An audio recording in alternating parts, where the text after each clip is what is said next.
Hola a todos, hoy vamos a hablar en el siguiente video sobre las soluciones de la ecuación de calor con ayuda de la transformada de Laplace. Para ello primero vamos a recordar la forma que tiene la ecuación de calor y las consideraciones que deben tenerse. Además de ello, recordar que en clase se utilizó un cambio de variable conveniente para simplificar un poco los cálculos, y dicho cambio de variable no cambiaba la forma final de la ecuación de calor, por lo tanto era lo mismo que trabajar con la ecuación anterior. Junto con esto, es necesario recordar que al comienzo se vio lo que es conducción de calor unidimensional, y allí habían dos casos. El primero, cuando las temperaturas en ambos extremos es la misma y esa tiene una solución determinada. El otro caso es cuando ambas temperaturas son distintas y ahí la solución se trata de manera diferente, pues se separa en una parte estacionaria y en una no estacionaria. La parte estacionaria vendría siendo la función s de x y la no estacionaria u de x, t. ¿Ya? Al acoplar ambas soluciones se obtiene la solución final de este caso en particular. Como podemos ver, en ambos casos de conducción unidimensional hay una constante que está dentro de una sumatoria.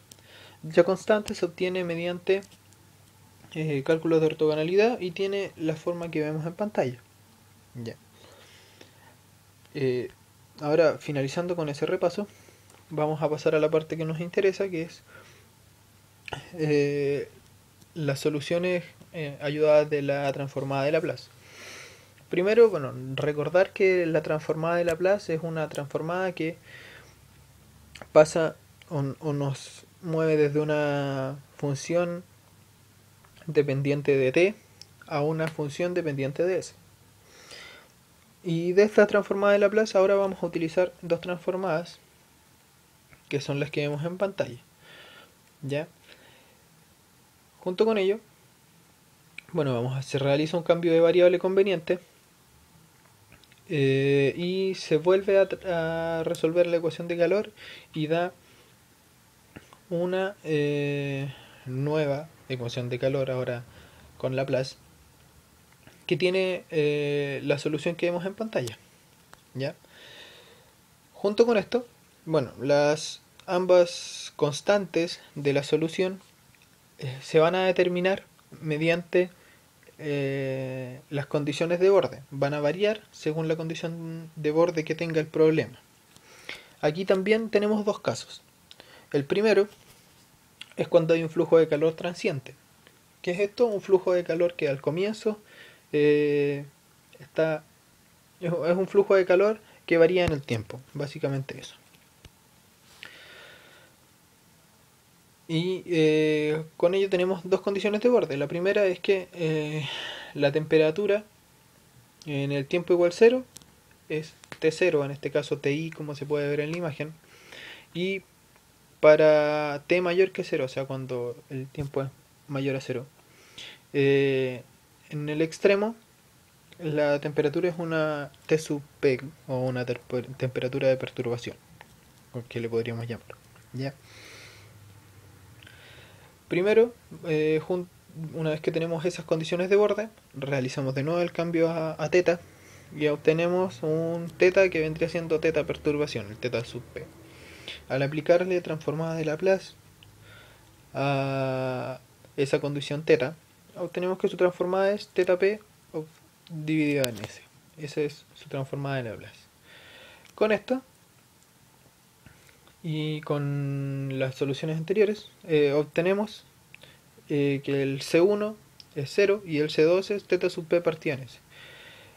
Con lo que logramos obtener la solución psi de x, s, o sea, la solución que depende de la transformada de Laplace, tiene una forma determinada, y al aplicar la transformada de Laplace inversa para volver a la variable x, t, tenemos que la solución final a esto es teta de x, t igual a teta sub p multiplicado todo eso por 1 menos erf de un argumento que tiene. Aquí vemos una nueva función, en este caso erf, que es una función de error, que tiene las siguientes características. Bueno, es una función definida por una integral y además tiene la gráfica que vemos en pantalla. ¿Ya? Entonces eso sería la parte para un flujo de calor transiente. Y como el flujo de calor es transiente, como yo dije, es posible determinar el flujo de calor que se mueve. Y eso se hace utilizando la ecuación de Fourier. Y además, ayudados de la ecuación ERF, o sea, de la función ERF, obtenemos el flujo de calor dependiente de la posición y del tiempo. Eso es para todo lo anterior, es para un flujo de calor transiente. ¿Ok? Ahora, el otro caso es cuando es un flujo de calor constante, que no varía en el tiempo, pero siempre está en dicho punto. Ahí tenemos dos condiciones. Primero, para T sub 0, la temperatura, al igual que en el caso del flujo de calor transiente, en T igual 0, tenemos un T0, o sea, una temperatura conocida. Y para tiempos mayores a 0, tenemos un flujo de calor en un extremo, que en este caso es Q.0. Recordando la solución que teníamos de la ecuación de calor vista anteriormente, vemos que y aplicando condiciones de borde obtenemos C1 igual a 0 y C2 una constante un poquito más fea que para un flujo de calor transiente. Finalmente, ahora tenemos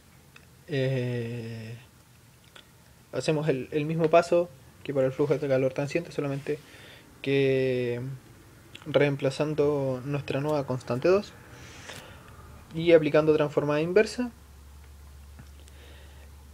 conseguimos finalmente la solución θ de x, t para un flujo de calor constante en un extremo. Bueno, eso es esas son las soluciones de la ecuación de calor ayudadas de la transformada de Laplace.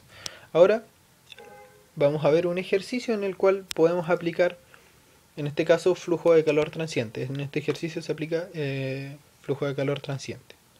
El ejercicio dice lo siguiente: en zonas donde la temperatura del aire permanece por debajo de los 0 grados, la congelación del agua en los tubos subterráneos es una preocupación importante. Por fortuna, el suelo permanece relativamente caliente durante esos periodos y pasan semanas para que las temperaturas por debajo de la congelación lleguen hasta las tuberías que están enterradas. Por lo tanto, el suelo sirve de manera eficaz como un aislante para proteger el agua contra las temperaturas atmosféricas congelantes en el invierno.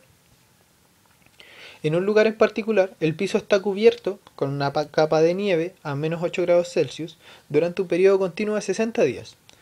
Las propiedades promedio del suelo en ese lugar son K igual 0,35 y el alfa 0,15 por 10 elevado a menos 6, cada una con sus unidades correspondientes.